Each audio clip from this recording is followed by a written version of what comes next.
คนสวยที่นี่เอ่ยคนงามที่นี่เอ่ย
ทรงเบาเรียกทรงกลองทับกัน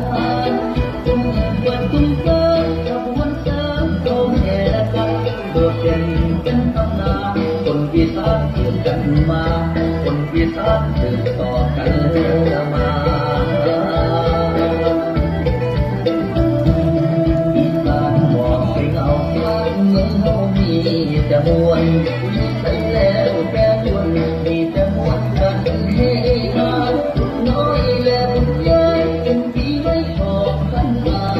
ชวนเตะและเฮฮามวนกันมาตั้งแต่บางใด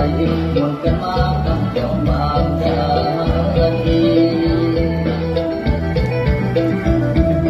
มีทองและของเขาอีสานเขาบอกเลยเลยพอเติมและเติมบอกไปเริ่มจำใส่ใจทำดูและปลูกฝังมาเป็นวันผู้ยาตายอีกเก่าอีกการผ่านไปบอกเมื่อหายจากคนอีสานบอกเมื่อหายจากคนอีส